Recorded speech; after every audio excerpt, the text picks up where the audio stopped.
Once upon a time, in a little village by the sea, there was a boy named Milo who loved to paint. Milo could paint anything, trees, birds, oceans, but his favorite thing to paint was the sky. Every morning he would sit by his window with his little paintbrush, trying to capture the colors of the sunrise. One day, as Milo was painting, something strange happened. His paintbrush began to glow. Milo gasped and watched as the colors from his brush came to life.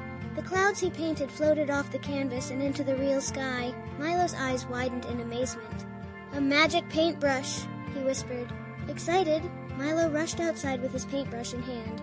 He began painting birds, rainbows, and even little puffy clouds in the air.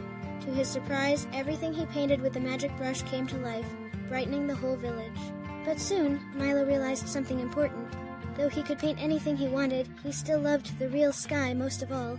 So, after a day filled with magical creations, Milo decided to use his paintbrush to help the sunset.